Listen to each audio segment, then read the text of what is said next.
Lors du dîner de Noël, ma famille m'a qualifié de pathétique père célibataire et mon père a brûlé mon cadeau. J'ai donc annulé le soutien financier que je leur versais secrètement grâce à ma société d'IA de 120 millions de dollars. La neige tombait à l'extérieur des immenses baies vitrées, tourbillonnant en rafales blanches violentes contre la nuit sombre du Vermont. Mais à l'intérieur de la salle à manger, la chaleur était absolument suffocante. J'entends encore le son exact que cela a fait. Un craquement métallique aigu et écœurant qui semblait résonner du plafond voûté alors que la montre de poche vintage en argent frappait l'âtre lourd en pierre de la cheminée rugissante. Ce n'était pas n'importe quelle montre. C'était une pièce que j'avais passé 3 mois épuisants à restaurer méticuleusement à la main. J'avais trouvé des engrenages originaux du 19e siècle, poli le boîtier en argent terni sous une loupe jusqu'à ce que mes yeux pleurent et soigneusement calibré le ressort principal pour qu'il garde leur parfaite. C'était un travail d'amour destiné à être un rameau d'olivier. Au lieu de cela, la face en verre s'est brisée instantanément à l'impact. Les engrenages en laiton complexes et les minuscules ressorts se sont répandus comme des dents cassées dans les flammes dansantes, fondant presque immédiatement sous la chaleur intense. Mon père, Thaddée, se tenait imposant à la tête de la longue table à manger en acajou. Son visage était rouge cramoisi, assorti à sa cravate en soie coûteuse. Sa large poitrine se soulevait tandis qu'il pointait un doigt épais et tremblant directement vers mon visage. « Tu penses vraiment que cette pièce de rebut absolu se compare à la nouvelle Rolex de Meriel ?» rugit-il, sa voix retentissant avec l'autorité exercée d'un homme habitué à écraser les gens sous son talon. « Tu n'as aucune ambition, Denis. Aucune classe, aucune vision. Tu seras toujours un père célibataire pathétique jouant sur un ordinateur dans le noir. Tu es une honte pour le nom des Ashworth. » Les mots cruels restèrent suspendus dans l'air suffocant, lourd et toxique. À côté de moi, ma fille de 5 ans, Noémie, sursauta violemment. Sa petite main, collante d'un petit pain, serra ma simple manche de laine avec une force désespérée. Ses grands yeux bruns innocents levèrent les yeux vers mon visage, cherchant une explication que je ne pouvais pas lui donner. Elle se recroquevilla dans son immense fauteuil tapissé de velours, essayant de replier son petit corps dans l'ombre, essayant de se rendre invisible du monstre hurlant à la tête de la table. Je regardais lentement l'étalage de légumes rôtis intacts et de porcelaine fine. Ma mère, Daphné, ne s'y a même pas à l'explosion de mon père. Elle trouva soudain sa tranche de côte de bœuf à moitié mangée incroyablement fascinante, la piquant délicatement avec sa lourde fourchette en argent, comme si mon père n'avait pas juste détruit une partie de mon âme et publiquement insulté toute mon existence. Mon frère aîné, Meriel, était paresseusement adossé à sa chaise de salle à manger en cuir sur mesure. Un sourire lent et profondément satisfait se répandit sur son visage parfaitement bronzé alors qu'il faisait tournoyer un verre de vin rouge incroyablement cher. Il savourait ce moment. Il s'était toujours épanoui dans mon humiliation. À côté de lui, sa fiancée, Fiona, laissa échapper un soupir doux et moqueur, secouant la tête comme si elle regardait un chien errant qui était entré. C'était une exécution publique soigneusement et délibérément orchestrée pour me rappeler ma place légitime dans leur hiérarchie. L'éternel échec, l'énorme déception, le fantôme embarrassant qui hantait les bords de leur portrait de famille riche et parfait. Mais alors que je me tenais là, regardant les braises consumer la montre en argent dans laquelle j'avais versé mon cœur, un calme étrange, profond et glacé envahit tout mon corps. Mon cœur cessa de s'emballer. Ma respiration ralentit. Ce qu'aucun d'entre eux ne savait, ce qu'ils ne pouvaient pas concevoir dans leurs esprits étroits et désespérément arrogants, c'était que cette maison même, les sols en marbre italien importés sur lesquels ils marchaient avec assurance, l'énorme lustre en cristal étincelant au-dessus de nos têtes. Le vin vintage que Meriel buvait, et même le bail ridicule de sa toute nouvelle voiture de sport dans l'allée étaient tous payés par moi. Le père célibataire pathétique, le geek en informatique. Je pris une lente et profonde inspiration, laissant l'odeur de la viande rôtie et de l'argent brûlé remplir mes poumons une dernière fois. Je ne hurlais pas en retour. Je n'essayais pas de défendre passionnément mon honneur. Je me baissai simplement, pris le corps tremblant de Noémie dans mes bras, et la serrai fort contre ma poitrine, enfouissant mon visage dans ses doux cheveux. « Bien, dis-je. » Ma voix était calme, à peine un murmure, mais elle fendait le crépitement du feu et le lourd silence comme une lame de rasoir. Je tournai les talons et commençai à marcher vers les grandes doubles portes en chêne de la salle à manger. « Denis, n'ose pas t'en aller quand je te parle, » beugla Thaddée, frappant la table si fort que les verres en cristal tintèrent dangereusement. « Sors. Sors de ma maison et ne reviens pas avant d'avoir appris un peu de respect pour cette famille. » Je ne m'arrêtai pas. Je ne regardais pas en arrière. Je portais ma fille dans la nuit glaciale et rude du Vermont. Le vent hurlant me mordait instantanément le visage et déchirait mon mince manteau. La neige montait jusqu'à mes chevilles, trempant mes bottes en cuir alors que je marchais péniblement vers mon SUV de location. J'ouvris la lourde porte et attachai Noémie dans son siège auto, enroulant mon propre manteau étroitement autour de ses épaules tremblantes. « Ça va, ma chérie » murmurai-je, en embrassant son front froid. « Tu es en sécurité. Nous rentrons maintenant. » Je montai sur le siège du conducteur et appuyai sur le bouton de démarrage. Le lourd moteur rugit, et le chauffage commença immédiatement à souffler de l'air chaud, faisant fondre les épais flocons de neige qui s'accumulaient sur le pare-brise. Je tendis la main dans ma sacoche en cuir sur le siège passager et en sortis mon iPad. L'écran lumineux brillait dans l'habitacle sombre, se reflétant dans mes yeux froids. Je contournai les protocoles de sécurité et ouvris mon portail bancaire privé fortement crypté. Je restai là, dans l'allée, le moteur au ralenti, et regardais les chiffres lumineux. Je regardais les numéros de routage de comptes spécifiques, les virements automatiques qui avaient maintenu à flot la firme immobilière en faillite de mon père pendant 4 ans. Je regardais la fiducie aveugle massive qui payait pour leur style de vie de luxe, leurs abonnements au club de golf et leur arrogance. Ils venaient de jeter violemment le seul homme qui possédait la chaleur même de la cheminée devant laquelle ils étaient assis. Il était enfin temps de couper le chauffage. Mais pour vraiment comprendre pourquoi j'ai atteint ce point de rupture, il faut savoir comment tout a commencé. Pour comprendre pleinement le feu flamboyant de cette nuit de Noël, il faut comprendre la glace profonde et suffocante dans laquelle j'ai grandi. Toute mon enfance fut un cours magistral sur le sentiment d'être complètement et absolument invisible. Notre vaste domaine a toujours été traité comme une vitrine de musée, méticuleusement conçue par de coûteux décorateurs d'intérieur pour impressionner profondément les riches clients de mon père et nos voisins snobs. Mais à l'intérieur de ces murs parfaitement peints, l'air émotionnel était perpétuellement mince. Mon frère aîné, Myriel, était l'enfant prodige indéniable. Il était bruyant, naturellement charismatique et jouait au football universitaire. Il n'a jamais eu à lever le petit doigt pour obtenir l'approbation tonitruante de mon père. Elle lui était remise sur un plateau d'argent chaque jour. Je me souviens vivement d'un samedi après-midi pluvieux où Myriel, faisant le fier devant ses amis, a lancé un lourd ballon de baseball directement à travers le vitrail ancien inestimable du couloir principal. Le verre s'est brisé en 1000 morceaux colorés sur le tapis persan. Mon père est sorti en trombe de son bureau. Je me suis préparé à l'explosion. Au lieu de cela, Thaddée a simplement ri profondément, a ébouriffé les cheveux de Myriel et a dit fièrement « Les garçons seront toujours des garçons ». Montrant ses bras forts, il a engagé un spécialiste pour réparer la fenêtre le lendemain matin et a acheté à Myriel une toute nouvelle batte en titane incroyablement chère en récompense de son bras lanceur puissant. Moi, d'un autre côté, j'étais l'enfant tranquille et étrange qui vivait dans l'ombre. J'aimais construire des choses complexes. J'étais obsédé par la logique, les mathématiques avancées, les cartes de circuits imprimés et les fils. Quand j'avais 12 ans, j'ai passé 6 semaines épuisantes à construire un bras robotique programmable entièrement fonctionnel pour la foire scientifique de l'État. J'avais récupéré des pièces de vieilles radios et écrit le code de base à partir de 0. Je l'ai laissé sur l'îlot de la cuisine tard un soir pour que la dernière couche de peinture puisse sécher correctement.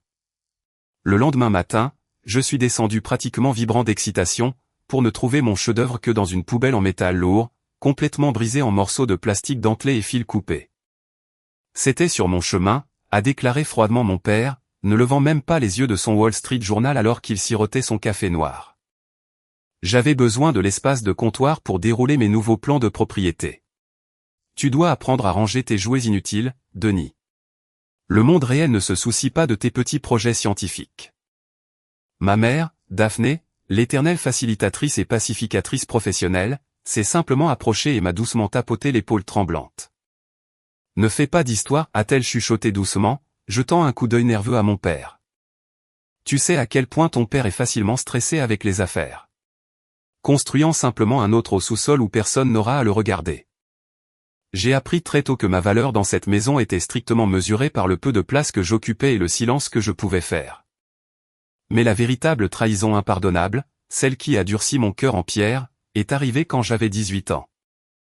J'avais secrètement passé des mois à postuler pour une bourse universitaire très compétitive et entièrement financée pour un programme d'ingénierie informatique prestigieux dans une grande université. Je savais que mon père ne paierait jamais un seul sou pour un diplôme en logiciel, qu'il qualifiait bruyamment de passe-temps pathétique pour les paresseux.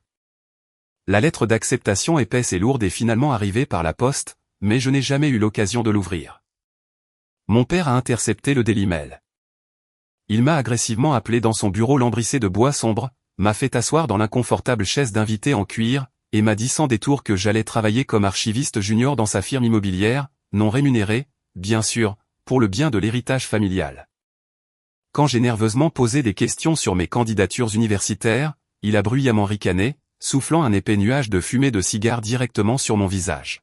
« Je te rends un immense service, Denis », a-t-il ricané, se penchant sur son immense bureau. Tu n'as tout simplement pas l'estomac ni l'instinct de tueur pour le vrai monde de l'entreprise. Tu restes ici, tu classes des papiers, tu apprends les affaires de la famille auprès de Myriel, et peut-être, juste peut-être, tu ne finiras pas totalement inutile. J'ai trouvé les morceaux déchirés et froissés de ma lettre d'acceptation de bourse dans sa corbeille à papier. Une semaine plus tard, en vidant sa poubelle, j'ai eu l'impression que le sol solide avait complètement disparu sous mes pieds. Je suis resté seul sur le porche arrière gelé dans le noir absolu, fixant le papier déchiré avec le sceau de l'université, essayant désespérément de retenir des larmes chaudes de pure et aveuglante rage. C'est exactement à ce moment-là que mon oncle Gédéon m'a trouvé. Gédéon était le frère cadet de mon père. Largement considéré comme la brebis galeuse ultime de toute la famille Ashworth, simplement parce qu'il avait choisi d'être un humble professeur de musique au lycée au lieu d'un requin d'entreprise impitoyable. Il est sorti sur le porche, s'est assis lourdement à côté de moi sur les marches de béton froides, a allumé une cigarette bon marché et a regardé la lettre déchirée dans mes mains tremblantes. Cette famille n'est rien d'autre qu'une cage dorée, Denis, a dit doucement Gédéon, sa voix rauque à cause du tabac. Ton père ne veut pas que tu réussisses parce que ton succès signifie qu'il ne peut plus te contrôler. Myriel est sa parfaite petite marionnette. Ne laisse pas Thaddée te lier ses cordes invisibles au poignet. Envole-toi, gamin. Construis tes propres ailes et ne regarde jamais en arrière. Le lendemain matin, avant même que le soleil ne se lève à l'horizon, Gédéon m'a discrètement glissé un billet de bus Greyhound pour la Californie et 5 billets de $100 neufs dans ma main moite. J'ai fait une seule valise en toile usée avec quelques vêtements et mon ordinateur portable et j'ai quitté cette immense maison. Je n'ai pas laissé de mots. Je n'ai pas dit au revoir à ma mère ou à mon frère. Avez-vous déjà versé toute votre âme dans quelque chose pour que les gens qui sont censés vous aimer le plus le traitent comme de véritables ordures? Si oui, vous savez exactement pourquoi je n'ai jamais regardé en arrière. S'enfuir avec seulement $500 et un ordinateur portable bon marché fut la partie facile. Survivre en Californie fut un véritable enfer sur Terre. J'ai passé mes 20 ans à travailler acharnement dans des emplois terribles et éreintants. J'ai fait des hamburgers. J'ai nettoyé des immeubles de bureaux à minuit. Et j'ai partagé des appartements exigus infestés de cafards avec 3 autres gars. Mais chaque nuit, je me suis auto-formé au codage avancé, à l'apprentissage automatique et aux structures algorithmiques complexes jusqu'à ce que ma vision se trouble. J'ai rencontré Sloan pendant ces années de lutte acharnée. Elle était incroyablement belle, farouchement ambitieuse, et pendant un bref instant lumineux, j'ai honnêtement pensé qu'elle croyait en moi. Nous nous sommes mariés à la hâte et à peu de frais dans un petit palais de justice. Mais la dure et impitoyable réalité de la vie d'un entrepreneur tech fauché a vite pesé lourd sur elle. Quand notre fille Noémie est née, la tension financière écrasante a atteint son paroxysme. Je travaillais frénétiquement sur un algorithme de sécurité d'intelligence artificielle expérimentale qui, je le savais au plus profond de moi, pouvait révolutionner la protection mondiale des données. Mais cela nécessitait des journées de travail de 18 heures et ne rapportait exactement $0 à court terme. Un soir pluvieux, je suis rentré d'un service dans un café pour trouver notre petit appartement à moitié vide. Sloan se tenait froide et rigide près de la porte d'entrée avec une grande valise de marque qu'elle avait achetée à crédit. Dans le coin, Noémie pleurait faiblement dans son berceau en plastique bon marché, sa couche ayant besoin d'être changée. Je ne peux absolument plus supporter cette vie de pauvre, Denis, dit Sloan, sa voix dégoulinante de pur dégoût. Tu cours aveuglément après un fantasme stupide. Tu ne réussiras jamais. Je veux un vrai homme qui puisse réellement offrir un style de vie luxueux, pas un père célibataire pathétique en devenir qui sent le vieux café et la sueur. Elle se retourna, sortit par la porte et ne regarda jamais en arrière. Je me retrouvai complètement seul avec un nourrisson qui pleurait, un terrifiant avis d'expulsion affiché sur ma porte, et un ordinateur portable très utilisé qui abritait mon seul espoir restant au monde. Cette insulte brutale est devenue mon ultime carburant. J'ai attaché la petite Noémie à ma poitrine dans un porte-bébé délavé et je me suis tenu au comptoir de la cuisine, codant des couches de réseaux neuronaux complexes tout en me balançant doucement pour l'endormir. Mon brillant cofondateur et ami le plus loyal, Elias, venait avec des ramens instantanés bon marché et du café en vrac. Nous avons passé d'innombrables nuits à déboguer des millions de lignes de code tout en faisant des grimaces pour divertir Noémie dans sa chaise haute. 2 années brutales plus tard, nous avons finalement lancé notre plateforme de sécurité IA exclusive. Ce fut un succès retentissant qui a secoué l'industrie. L'architecture était absolument impeccable, capable de prédire, d'isoler et de neutraliser de massives cybermenaces avant même qu'elles ne soient enregistrées sur les systèmes d'entreprise standards. Nous avons signé notre tout premier contrat majeur avec une grande banque nationale. 2 mois plus tard, une compagnie aérienne internationale a signé, puis un conglomérat technologique multinational. L'argent a commencé à affluer comme une marée. Au moment où Noémie a eu 5 ans, mon entreprise avait rapidement atteint une valorisation officielle de 120 millions de dollars. J'ai acheté une magnifique maison moderne en verre et acier juste sur la côte californienne. Je portais des costumes sur mesure. J'ai assuré l'avenir financier de Noémie 10 fois plus. Mais j'ai délibérément gardé mon nom personnel hors de la presse autant que possible. J'aimais me déplacer discrètement dans l'ombre. Puis, il y a 4 ans, j'ai reçu un appel téléphonique tardif et frénétique de mon oncle Gédéon. La précieuse firme immobilière de mon père avait fait une série d'investissements incroyablement arrogants et désastreux dans des propriétés commerciales en faillite. Ils étaient littéralement à quelques semaines d'une faillite totale, d'une saisie publique massive et d'une ruine financière complète. Malgré tout ce qu'il m'avait fait, malgré le bras robotique écrasé et la bourse universitaire volée, une partie de moi, stupide et profondément naïve, ne voulait tout simplement pas voir ma mère jetée à la rue. Je ne les ai pas appelés pour me vanter. Je n'ai pas offert un renflouement public pour qu'ils puissent me remercier. Au lieu de cela, j'ai fait en sorte que mes avocats d'entreprise extrêmement chers mettent discrètement en place une fiducie aveugle massive et blindée. J'ai légalement posé comme un groupe d'investisseurs providentiels anonymes qui voyaient soi-disant un potentiel à long terme dans leurs propriétés historiques. Grâce à cette fiducie intraçable, j'ai commencé à injecter discrètement 15 000 $ chaque mois directement dans leurs comptes professionnels principaux pour couvrir l'énorme hypothèque, les dettes croissantes et leurs dépenses incroyablement somptueuses. Je les ai sauvés de la destruction totale, et en retour, ils n'ont absolument rien appris. Mon père a immédiatement supposé que sa pure brillance commerciale et son charme magnétique avaient attiré un mystérieux sauveur milliardaire. Myriel est retourné vivre grandement, louant avec assurance de nouvelles voitures de luxe aux frais de l'entreprise. J'ai honnêtement pensé que jeter d'énormes sommes d'argent sur le fantôme de mon passé douloureux le ferait taire pour toujours. J'avais complètement tort. Quand ma mère m'a appelé à l'improviste, sa voix dégoulinante de faux miel travaillait, me suppliant, moi et Noémie, de prendre l'avion pour le Vermont pour un Noël familial spécial. Mon instinct m'a férocement averti que c'était un terrible piège, mais j'y suis allé quand même. Je suis retourné directement dans la gueule du lion, espérant désespérément une vraie famille et j'ai trouvé à la place un peloton d'exécution qui m'attendait. Merci d'avoir regardé jusqu'à présent. Si vous êtes toujours avec moi, laissez un commentaire disant « Je gagne ». C'est notre code secret pour les vrais supporters et je mettrai personnellement un cœur et répondrai à chaque commentaire « Je gagne ». Revenons à l'histoire. Nous sommes finalement arrivés au Vermont 2 jours avant Noël. L'air de la montagne était incroyablement vif, sentant fortement les aiguilles de pin fraîches et la fumée de bois lointaine. Alors que mon lourd SUV de location montait lentement et avec un crissement le long de l'allée circulaire en gravier, je reconnus honnêtement à peine ma propre maison d'enfance.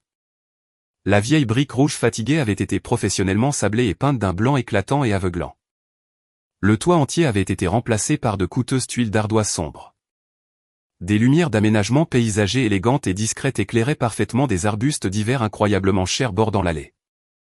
L'ensemble de la propriété ressemblait exactement à une énorme double page d'un magazine de style de vie architectural de luxe. J'ai ressenti un nœud au ventre parce que je savais exactement combien ces rénovations extensives avaient coûté, jusqu'au dernier centime, car ma fiducie anonyme avait entièrement couvert les énormes factures de l'entrepreneur. Daphné ouvrit lourdement la porte en chêne sculpté sur mesure avant même que j'aie eu le temps de frapper. Elle portait un pull en cachemire couleur crème impeccable et un épais collier de perles authentiques. Ses cheveux blonds parfaitement coiffés, sans une seule mèche rebelle.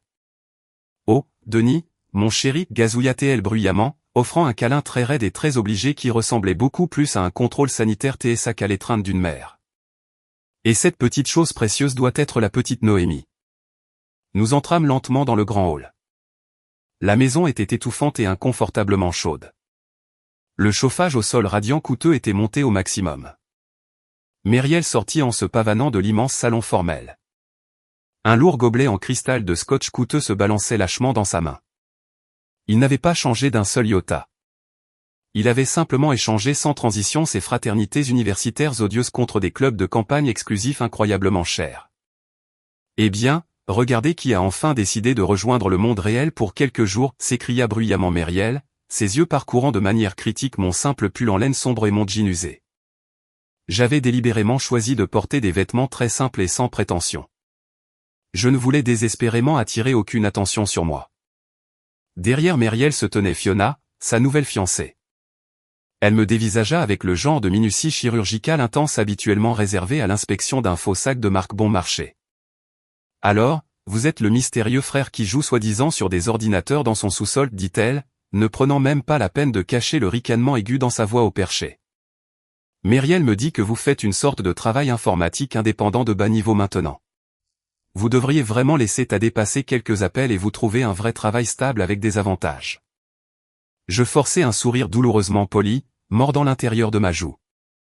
Je me débrouille très bien, Fiona. Mon père trônait au fond du salon, assis lourdement dans un énorme fauteuil club en cuir, comme un roi furieux sur son trône.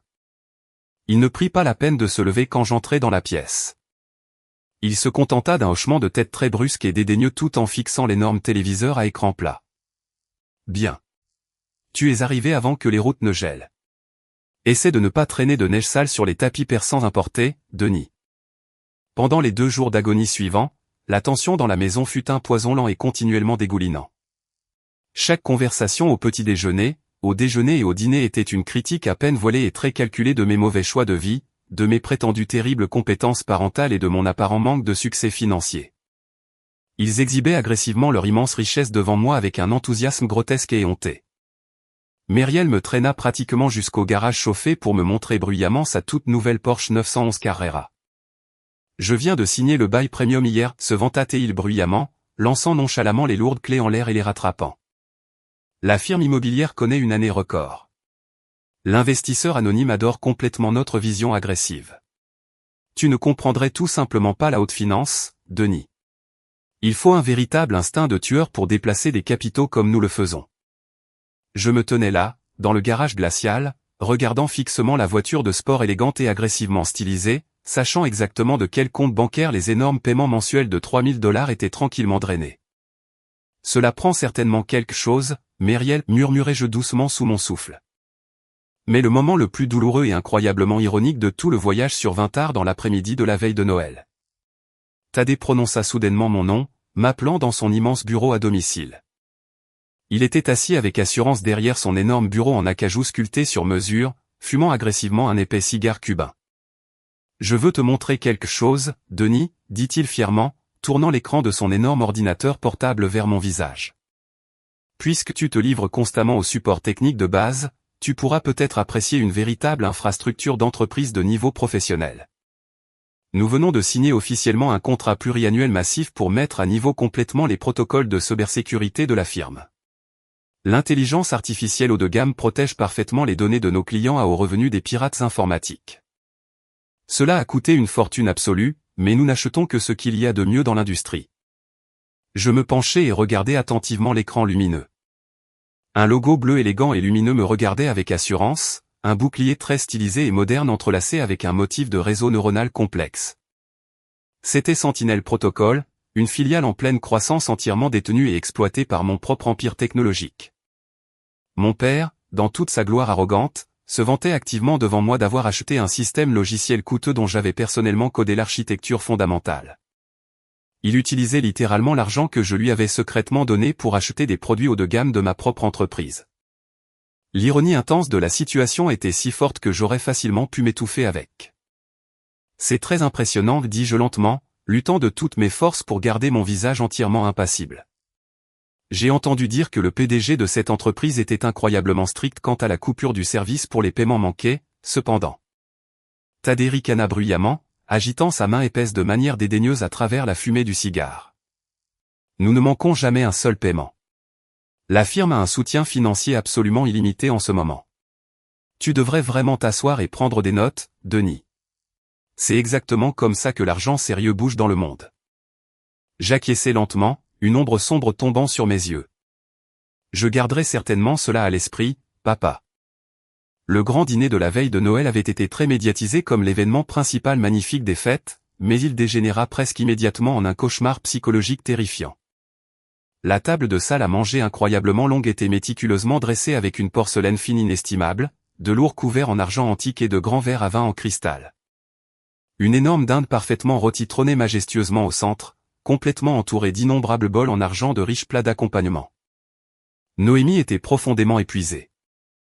Elle était généralement une enfant incroyablement sage et calme.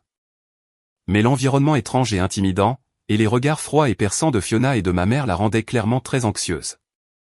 Alors que Daphné commençait à servir la nourriture lourde, l'interrogatoire incessant recommença. « Alors, Denis, dit Fiona sèchement, coupant délicatement un petit morceau de viande noire. Comment comptez-vous exactement subvenir aux besoins de l'avenir de cet enfant ? Myriel dit que vous n'avez même pas de compte de retraite de base ni d'assurance maladie. C'est incroyablement égoïste d'élever une petite fille dans un environnement aussi financièrement instable. Un enfant a désespérément besoin d'une figure paternelle forte et réussie à admirer, pas de quelqu'un qui vit constamment au jour le jour dans un petit appartement.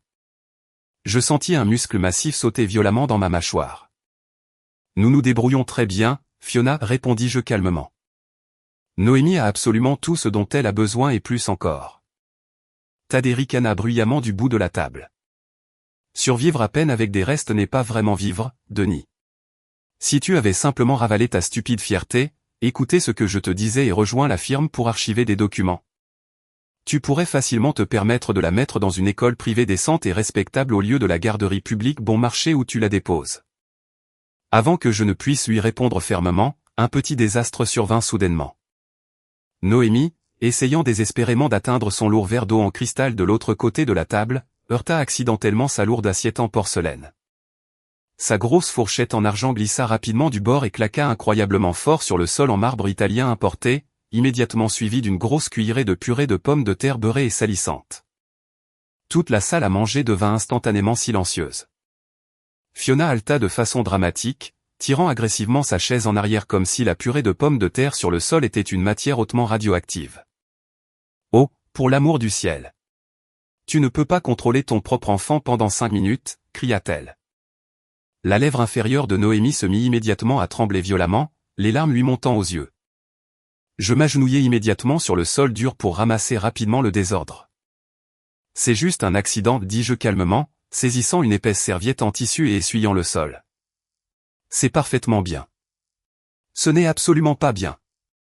Thaddée aboya soudainement agressivement, frappant sa lourde main sur la table en bois si fort que les verres en cristal tintèrent violemment. Ce sol est en pierre italienne importée. Il tâche facilement. C'est exactement de ça que je parle, Denis. Absolument aucune discipline, aucune structure. Tu es un échec complet et total en tant que père. Je me figeai complètement. La colère profonde et latente qui s'était lentement accumulée en moi pendant des décennies déborda soudainement, devenant instantanément froide et acérée comme un rasoir. Je me levai lentement, posant la serviette souillée sur la table. Je regardai directement dans les yeux furieux de Thaddée. Je t'ai apporté un cadeau de Noël, dis-je doucement, ma voix étrangement calme. Je plongeai la main dans ma poche de manteau et en sortis une petite boîte noire élégamment emballée. J'avais passé d'innombrables nuits tardives à restaurer méticuleusement cette montre de poche antique rare, une belle pièce que Thaddée avait grandement admirée dans un catalogue de luxe il y a de nombreuses années. J'avais pensé, incroyablement follement, que lui remettre une pièce de perfection mécanique absolue pourrait enfin lui valoir un petit signe de respect. Je posai doucement la boîte sur la table juste devant lui. Thaddée la regarda avec suspicion. Il arracha brutalement le coûteux papier d'emballage et ouvrit la boîte en velours. Il baissa les yeux vers la montre en argent étincelante. Pendant une minuscule seconde, je crus voir un éclair de véritable surprise dans ses yeux, mais son énorme et fragile orgueil, son besoin psychotique désespéré de dominer chaque situation, l'engloutit rapidement tout entier. Il ramassa agressivement la montre par la délicate chaîne en argent, la balançant en l'air comme une souris morte.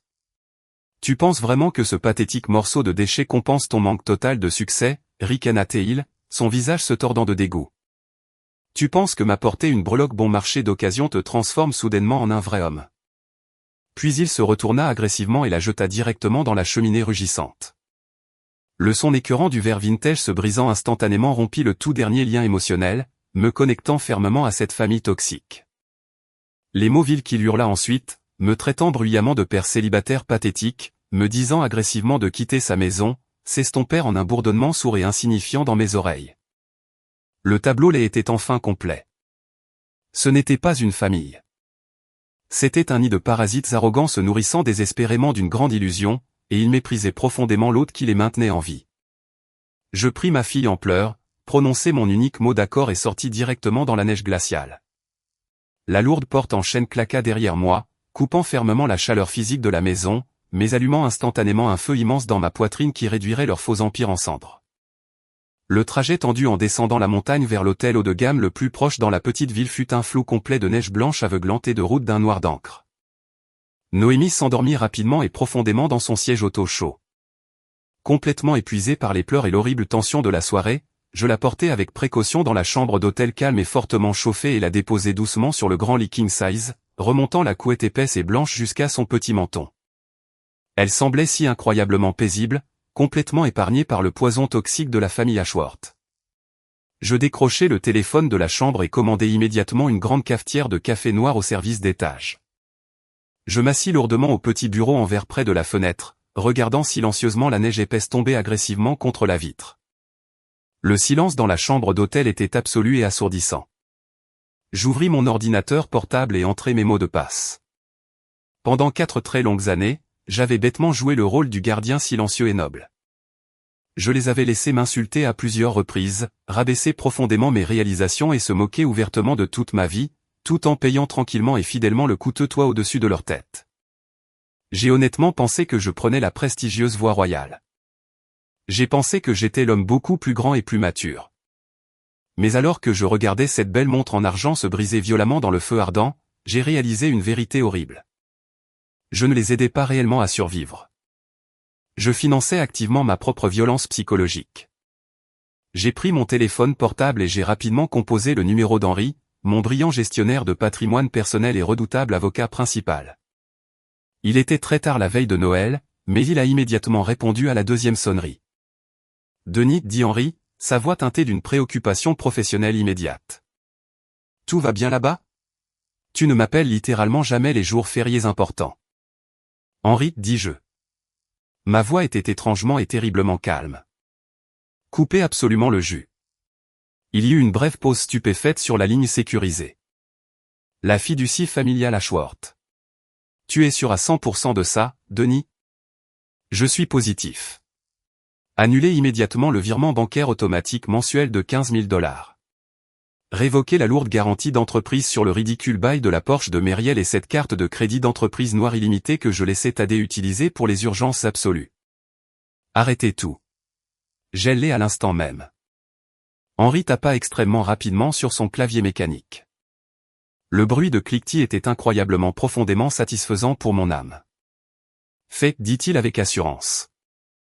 La banque traitera entièrement les ordres de suspension de paiement d'ici minuit ce soir. Denis, tu sais exactement ce que cela signifie, n'est-ce pas? L'énorme hypothèque sur leur vaste domaine rebondira immédiatement la semaine prochaine.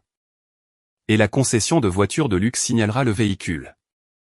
Je sais exactement ce que cela signifie, Henri, répondis-je froidement. Joyeux Noël à moi. Je raccrochai le téléphone et ouvris mon tableau de bord bancaire personnel. Je naviguai vers les paramètres de compte de fiducie hautement sécurisés. En quelques clics délibérés et incroyablement lourds de ma souris, je coupai définitivement la ligne financière automatisée qui avait désespérément maintenu en vie la famille arrogante Ashworth pendant des années. Virement annulé. Compte délié. Financement révoqué de façon permanente. Chaque notification rouge et nette qui apparaissait sur l'écran lumineux me donna l'impression d'une chaîne de fer massive et lourde tombant de ma poitrine. Je ne récupérais pas seulement mon argent durement gagné. Je récupérais agressivement mon pouvoir personnel.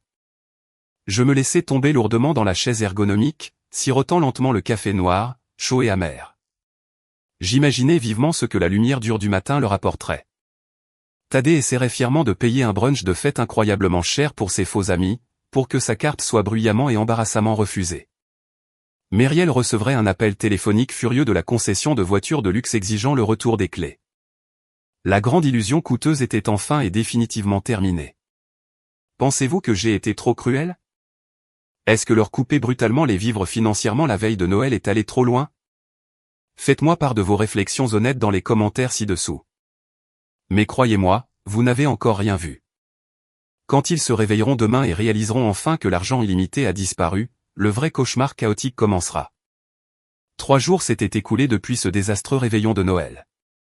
L'air glacial et suffocant du Vermont était maintenant entièrement remplacé par la brise marine fraîche et salée de la côte californienne. Je me tenais dans mon immense bureau d'angle au siège de Sentinel Protocol.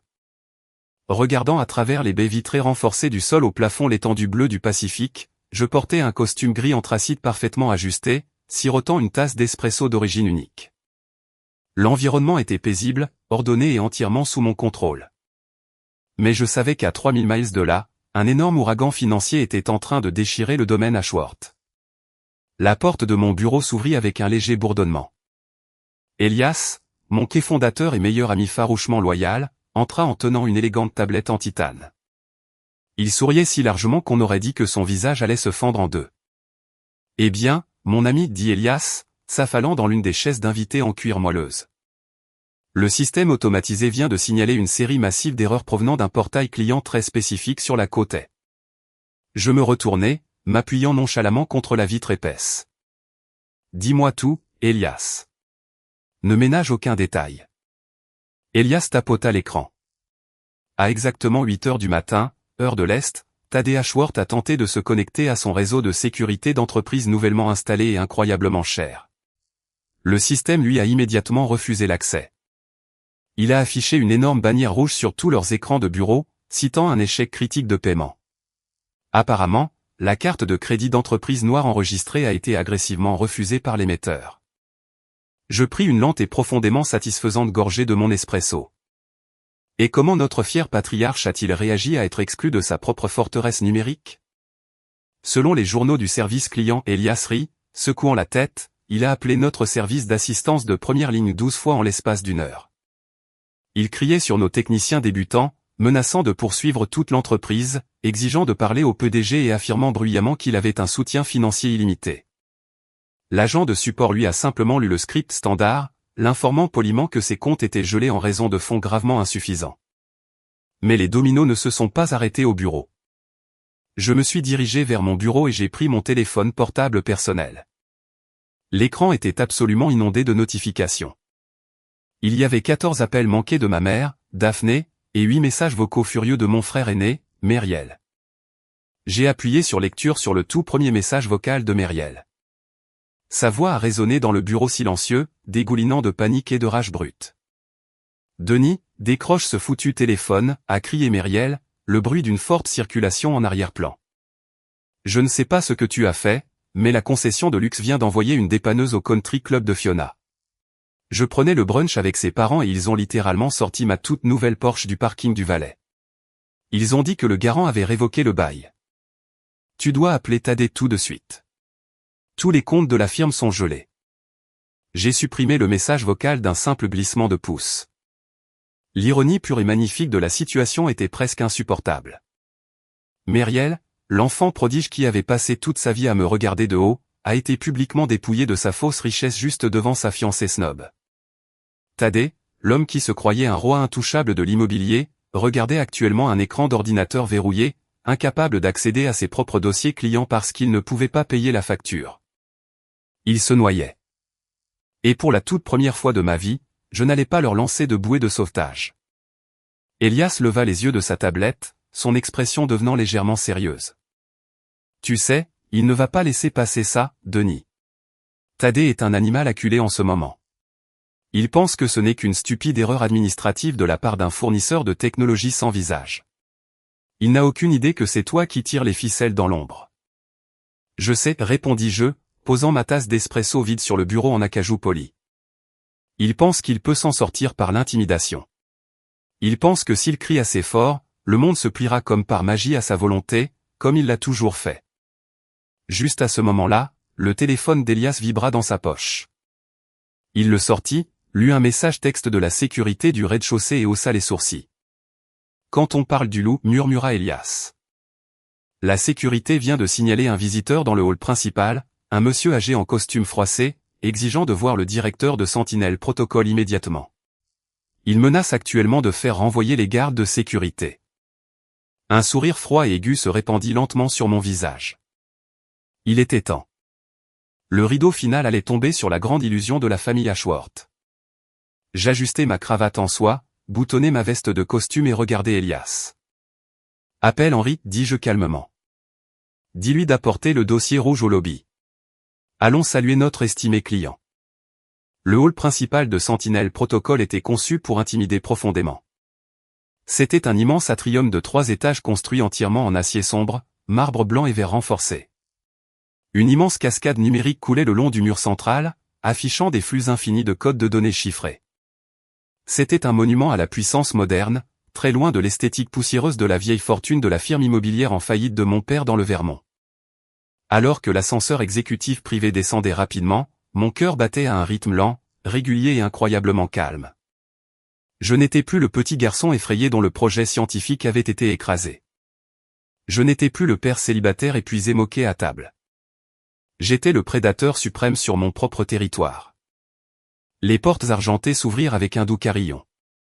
Elias sortit à ma gauche et Henry, mon imposant avocat principal tenant un épais dossier rouge cramoisi, sortit à ma droite. Au centre du sol de marbre blanc immaculé se tenait Thaddeus Ashworth. Il avait l'air absolument terrible. Ses cheveux argentés habituellement parfaits étaient ébouriffés. Son costume coûteux était profondément froissé par un vol transcontinental frénétique. Il pointait agressivement un doigt vers un gardien de sécurité stoïque et lourdement armé derrière le bureau d'accueil. « Je me fiche de vos ridicules politiques de rendez-vous », criait Thaddeus, sa voix résonnant de façon stridente sur les murs de verre. « Je suis un client de premier ordre. Votre logiciel défectueux a complètement bloqué l'accès de toute ma firme à notre propre base de données. Vous me coûtez des millions. Faites venir la personne responsable ici tout de suite avant que j'achète tout cet immeuble et que je vous renvoie tous. » Je marchais lentement sur le sol de marbre. Mes chaussures en cuir coûteuse faisaient un bruit de claquement aigu et autoritaire qui coupait son cri désespéré. « Ce ne sera pas nécessaire, monsieur, dis-je doucement. » Thaddeus se retourna, son visage encore rouge de fureur. Quand ses yeux se posèrent enfin sur moi, il se figea physiquement. Sa bouche s'ouvrit, se referma brusquement, puis s'ouvrit à nouveau comme un poisson mourant. Il regarda mon costume sur mesure, les 2 hommes puissants qui me flanquaient, et la pure confiance qui émanait de ma posture. « Denis, balbutia-t-il, sa voix forte tombant instantanément dans un murmure confus. « Qu'est-ce que tu fais ici? Tu as trouvé un job au service du courrier ou quelque chose comme ça. Dis à ces gardes idiots de me laisser monter à l'étage exécutif. » Je m'arrêtai à environ 1,80 m de lui. Je ne souris pas. Je ne fronçai pas les sourcils. Je le regardais simplement avec la curiosité détachée d'un scientifique observant une expérience profondément imparfaite. « Il n'y a pas d'erreur, Thaddeus, répondis-je. Ma voix résonnant clairement dans l'immense atrium. Le logiciel de sécurité que vous avez acheté fonctionne parfaitement. Il vous a bloqué parce que votre carte de crédit d'entreprise a été refusée. Vous n'avez aucun fonds. » Thaddeus plissa les yeux, s'avançant agressivement. « Vous n'avez aucune idée de ce dont vous parlez. La firme Ashworth est soutenue par un fonds fiduciaire anonyme massif. Nous avons des capitaux illimités. Maintenant, écartez-vous de mon chemin avant de vous ridiculiser davantage. » J'acquiesçai lentement, tournant légèrement la tête vers mon avocat. « Henry, s'il vous plaît. » Henry s'avança, son visage un masque impénétrable de pur professionnalisme. Il ouvrit l'épais dossier rouge et en sortit une pile de documents bancaires légalement certifiés. Il les tendit à Thaddeus. Monsieur Ashworth, déclara froidement Henry, je suis l'administrateur légal de la fiducie anonyme qui finance votre firme immobilière commerciale depuis 4 ans. Le montant exact de 15 000 $ a été viré à vos comptes principaux le 1er de chaque mois. Thaddeus regarda les documents, ses mains tremblant légèrement alors qu'il les prenait. Il scanna rapidement les numéros de routage surlignés, les dates exactes et les totaux massifs. Son visage commença à perdre sa couleur, devenant une nuance grisâtre maladive. « Je ne comprends pas, murmura Thaddeus, ses yeux parcourant frénétiquement les pages. Qui a autorisé cela? Qui est le bienfaiteur? Henri le regarda avec pure pitié. Le seul bienfaiteur, créateur et propriétaire de la fiducie est juste devant vous. Monsieur Denis Ashworth. Le lourd silence qui tomba sur le hall fut absolu. On aurait pu entendre une épingle tomber sur le sol de marbre. Thaddée leva lentement et péniblement la tête pour me regarder. Le poids écrasant de la réalité s'abattait enfin sur ses épaules étroites. Le père célibataire pathétique, le fils invisible qu'il avait jeté dans la neige, était la seule raison pour laquelle il n'avait pas dormi dans la rue depuis 4 ans. C'est un piège, chuchota Thaddée, faisant un pas en arrière. C'est une blague malade et pathétique. Tu n'as pas ce genre d'argent, Denis. Tu répares des ordinateurs. Tu es fauché. Elias s'avança cette fois, prenant un magazine glacé sur la table basse en verre à proximité. C'était le dernier numéro de Forbes Tech. Il le jeta nonchalamment sur le sol juste au pied de Thaddée. Sur la couverture glacée figurait un portrait haute résolution de moi, debout fièrement dans ce même hall. Le titre audacieux disait « Le génie de l'IA à 120 millions de dollars ». Comment Denis Ashworth a bâti un empire à partir de rien. Thaddée regarda le magazine. Ses genoux fléchirent physiquement légèrement, le forçant à s'agripper au bord du bureau d'accueil juste pour rester debout. L'illusion était entièrement brisée. Le grand roi arrogant de la famille Ashworth était complètement nu, exposé à la lumière crue de la vérité. Il était un parasite, et l'hôte venait de le couper définitivement. Thaddée resta figé dans le hall immaculé, ses jointures devenant d'un blanc pur alors qu'il s'agrippait au bord du bureau d'accueil. Les lourds documents financiers glissèrent de ses mains tremblantes, se dispersant sur le sol de marbre italien importé. Il regarda frénétiquement de la couverture du magazine Forbes affichant mon visage à moi, puis à mon avocat, Henri. Son esprit rejetait violemment l'indéniable réalité placée juste devant lui. Mais Denis s'étouffa Thaddée, sa voix faible, rauque et incroyablement vieille. La fiducie, l'argent. Ta mère m'a dit que c'était un grand groupe d'investissement européen. Elle a explicitement dit qu'il croyait en notre marque historique. Je sentis un rire froid et amer monter dans ma poitrine, mais je gardai mon visage entièrement impassible. Ma mère Daphné, l'ultime conciliatrice professionnelle qui tisserait n'importe quel mensonge nécessaire pour éviter de perturber l'ego fragile de son mari. Henri tendit calmement la main dans le dossier rouge cramoisi et en sortit une dernière feuille de papier. C'était une chaîne de mer imprimée. En fait, Monsieur Ashworth, dit Henri en douceur, ajustant ses lunettes. Votre femme, Daphné, a été pleinement informée de la source exacte des fonds il y a 3 ans. Il y a eu une erreur bancaire mineure qui a nécessité une seconde signature. Elle a contacté mon bureau en privé. Je l'ai personnellement informé que son fils, Denis, était le seul fournisseur du renflouement mensuel de 15 000 $. Les yeux de Thaddée s'écarquillèrent d'horreur pure. Il semblait avoir été violemment frappé à l'estomac. Henri continua, lisant sans pitié de l'email. Elle a explicitement demandé que nous masquions fortement les noms d'origine sur tous les relevés bancaires futurs. Elle a écrit, et je cite, « Veuillez vous assurer que Thaddée ne voit jamais le nom de Denis associé à ces virements. » Son orgueil masculin ne supporterait tout simplement pas d'être secouru par le fils qu'il considère comme un échec. Cela le détruirait. Fin de citation. La couleur s'échappa complètement du visage de Thaddée, le laissant ressembler à un fantôme creux. La trahison ultime n'était pas que je l'avais coupé. C'était que sa propre femme, sa loyale complice, savait depuis des années que son ego massif était secrètement soutenu par le fils même qu'il abusait sans relâche. Il avait passé des années à se vanter de son brillant sens des affaires pendant que sa femme cachait tranquillement la vérité pour protéger ses sentiments fragiles. Tu savais, chuchota Thaddée, fixant le sol de marbre. Elle savait. Vous saviez tous que j'étais un imposteur. Je fis un pas en avant, réduisant la distance entre nous. Je regardais l'homme qui avait terrorisé toute mon enfance. L'homme qui avait détruit mes projets scientifiques, volé ma bourse et jeté mon cadeau soigneusement restauré dans le feu. Il semblait soudain incroyablement petit. Je ne vous ai pas verrouillé le système logiciel par une vengeance mesquine et émotionnelle, papa, dis-je, ma voix froide et entièrement détachée. Je vous ai verrouillé parce que vous êtes totalement fauché. Vous n'avez aucun capital.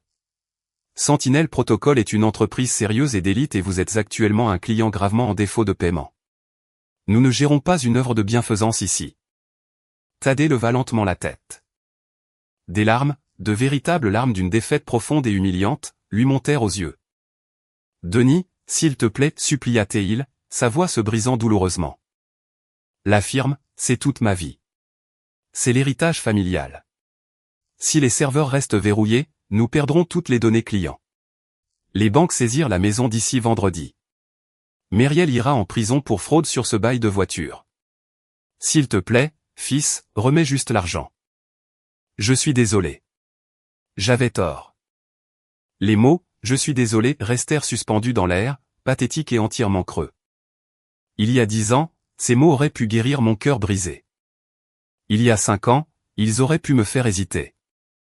Mais aujourd'hui, debout dans la forteresse que j'avais bâtie de mes propres mains ensanglantées, ces mots ne signifiaient absolument rien. Le sang n'est qu'une coïncidence biologique, Thaddée, dis-je doucement. C'est l'excuse bon marché que des gens comme vous utilisent pour lier les victimes à votre violence.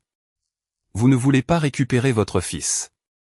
Vous voulez juste désespérément récupérer votre portefeuille, et ce portefeuille est définitivement fermé. Je me retournai, faisant signe au gardien de sécurité. Escortez ce monsieur hors des lieux, ordonnai-je. S'il refuse de partir, appelez les autorités locales et faites-le arrêter pour intrusion. Je retournai vers l'ascenseur privé avec Elias et Henri. Je ne regardais pas par-dessus mon épaule alors que les gardes prenaient fermement Thaddée par les bras et le conduisaient vers les portes vitrées tournantes. Le carillon satisfaisant des portes de l'ascenseur se fermant signala la fin finale et indéniable de mes liens avec la famille Ashworth. Merci beaucoup d'avoir regardé cette histoire jusqu'à présent. Si vous appréciez profondément cette revanche ultime et satisfaisante, laissez un commentaire disant « Je gagne maintenant ». C'est le code secret pour tous les vrais supporters qui sont restés et je mettrai personnellement un cœur et répondrai à chaque commentaire avec ce mot-clé exact. Maintenant, voyons ce qu'il advient du reste des parasites. L'effondrement rapide de l'illusion de la famille Ashworth fut incroyablement rapide et absolument impitoyable. Sans l'énorme ligne financière cachée pompant 15 000 $ par mois dans leur compte, leur grand style de vie factice se désintégra complètement en quelques semaines. Je n'eus rien d'autre à faire. La brutale réalité de leur propre dette massive fit tout le travail difficile pour moi. Assis dans mon bureau calme et ensoleillé en Californie, je recevais des mises à jour régulières et très détaillées d'Henri, qui surveillait les retombées inévitables à une distance sûre et légale. Myriel fut le tout premier à tomber brutalement. Lorsque la concession de luxe reprit de force sa toute nouvelle Porsche au Country Club, Fiona, sa fiancée snob et croqueuse de diamants, réalisa immédiatement que le train d'argent avait officiellement déraillé. Elle fit ses valises de marque coûteuse, vola l'argent liquide et les bijoux qu'elle put trouver dans l'appartement de Myriel, et lui laissa un message brutal de 2 phrases, rompant les fiançailles.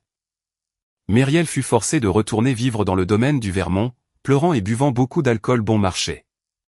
Puis vinrent les appels téléphoniques frénétiques et désespérés. Ma mère, Daphné, appela mon téléphone portable personnel exactement 27 fois en 3 jours. Je répondis finalement une fois juste pour fermer définitivement la porte. Denis, s'il te plaît, sanglota Daphné hystériquement au téléphone. La banque a envoyé un avis de saisie. Ils vont prendre la maison. Ton père est un homme brisé. Il reste assis dans son bureau sombre à regarder le mur. Tu dois nous aider. Nous sommes ta famille. Le sang est plus épais que l'eau. Je poussai un soupir lent et profondément épuisé. Mère, dis-je calmement. La seule fois où tu t'es souvenu que nous partagions le même sang, c'était quand tu avais besoin de mon argent pour maintenir ton faux statut social. Tu l'as regardé me détruire émotionnellement pendant 30 ans et tu n'as rien fait. Tu es une complice de la violence. Profitez du monde réel. Je raccrochai et bloquai son numéro de façon permanente. Même mon ex-femme Sloan a d'une manière ou d'une autre entendu les rumeurs massives concernant ma nouvelle richesse et l'article de Forbes. Elle s'est audacieusement présentée à la porte de sécurité de mon domaine côtier privé un mardi après-midi pluvieux, portant un parfum bon marché et versant de fausses larmes, exigeant bruyamment de voir Noémie et affirmant qu'elle avait commis une terrible erreur. J'ai simplement appuyé sur un seul bouton de mon interphone et j'ai demandé à mon service de sécurité privée armé de lui interdire définitivement l'accès au quartier. Mais le moment le plus profond et le plus triste survint un mois plus tard. Henri entra dans mon bureau, tenant un simple morceau de papier froissé.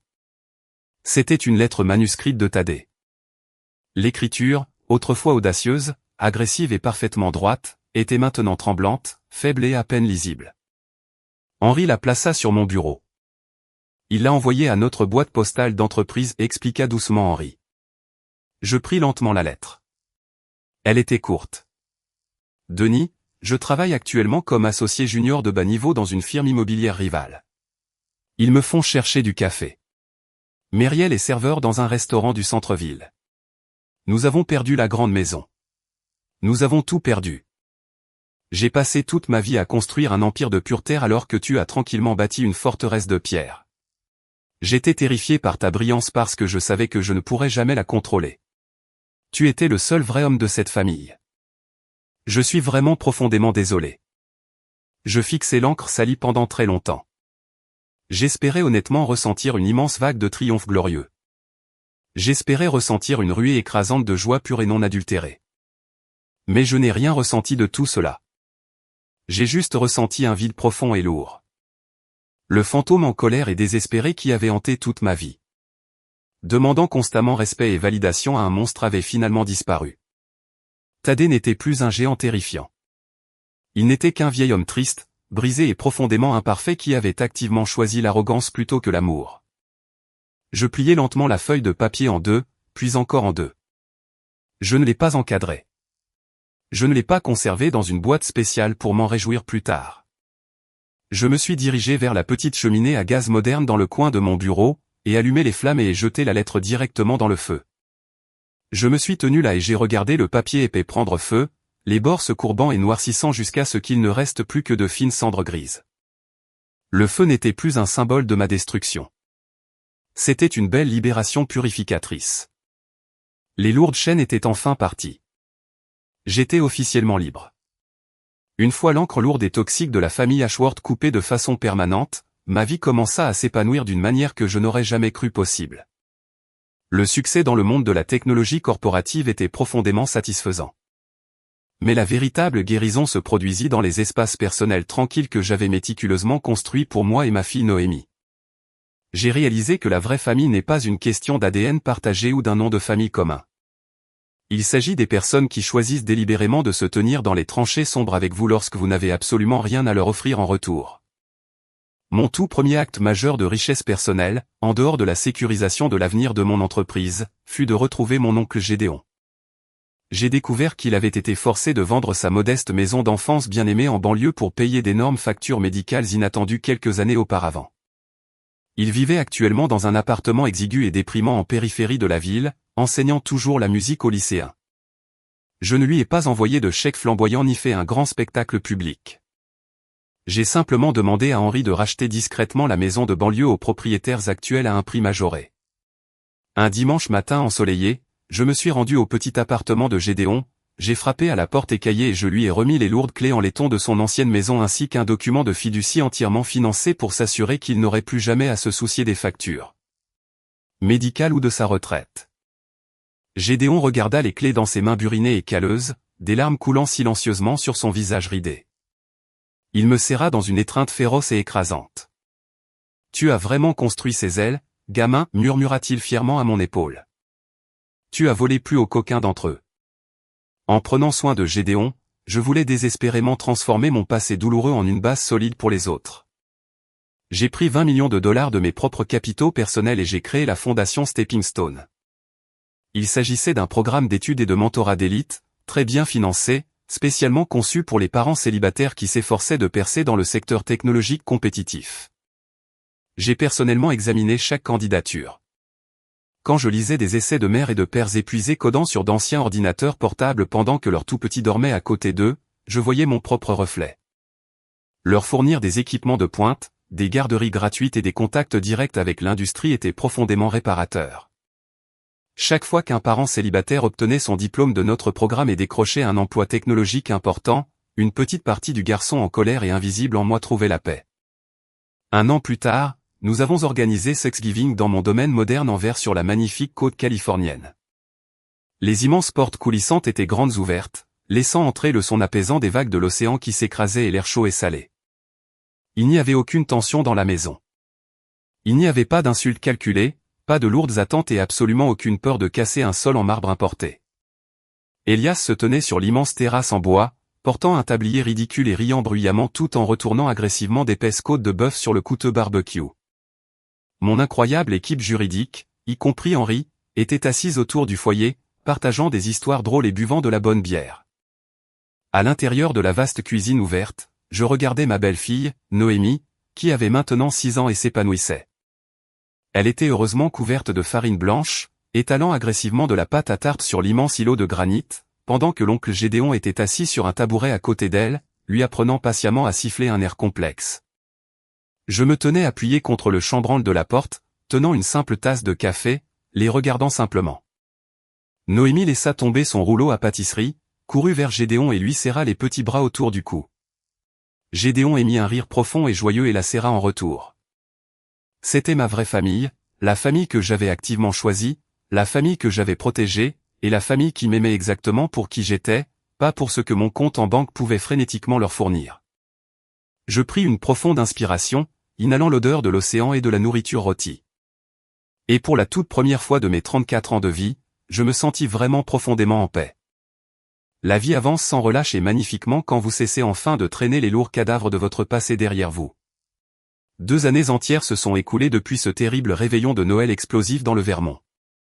2 ans depuis que j'ai vu ma montre de poche en argent restaurée fondre dans le feu, et 2 ans depuis que j'ai finalement choisi ma propre santé mentale plutôt que les exigences toxiques de mes parents de sang.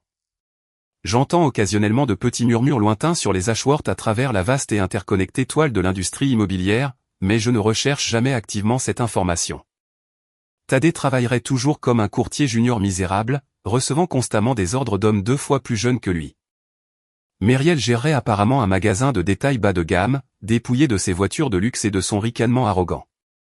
Daphné vit dans un petit condo loué, se plaignant constamment à quiconque veut l'écouter de la façon dont son fils incroyablement riche et ingrat l'a abandonné. Ils vivent dans la réalité exacte qu'ils ont consciencieusement construite pour eux-mêmes. Ils ont passé des décennies à vénérer les dieux superficiels de l'argent, du statut et du contrôle. Et quand l'argent a disparu, ils ont vite réalisé qu'ils n'avaient absolument plus rien de véritable valeur. J'avais l'habitude de passer d'innombrables nuits agonisantes à me demander si j'étais une personne horrible. La société nous conditionne fortement à croire que la famille est un lien sacré et incassable. On nous dit constamment de pardonner, d'oublier, de tendre l'autre joue et de tolérer sans fin une violence horrible simplement parce que la personne qui nous blesse partage notre ADN. Mais je suis là pour vous dire que c'est un mensonge dangereux et toxique. Vous ne devez pas votre vie, votre santé mentale ou votre succès durement gagné à des personnes qui vous traitent comme un marchepied jetable. Choisir de vous protéger agressivement, votre paix et vos enfants innocents des vampires émotionnels n'est pas un acte égoïste. C'est l'acte ultime de survie profonde. Lorsque vous taillez les branches mortes et pourries d'un arbre, vous n'êtes pas cruel envers l'arbre. Vous sauvez activement l'organisme entier d'une infection massive. Vous faites de la place vitale pour que de nouvelles pousses saines puissent enfin voir la lumière du soleil. Je ne suis plus l'enfant invisible et silencieux terrifié de faire du bruit. Je ne suis plus l'homme épuisé et brisé essayant désespérément d'acheter l'amour de personnes incapables de le donner. Je suis Denis, un PDG prospère, un père célibataire fier et dévoué, et un homme qui a finalement appris à s'aimer et à se respecter farouchement. Si vous êtes actuellement assis dans le noir, vous sentant piégé par des membres de votre famille toxique qui vous rabaissent constamment, drainent votre énergie et vous font sentir incroyablement petit, je veux que vous m'écoutiez très attentivement. Vous avez l'immense pouvoir de simplement partir. Vous n'avez pas besoin de leur fragile validation. Vous n'avez pas besoin d'expliquer constamment vos choix à des personnes déterminées à vous incomprendre délibérément.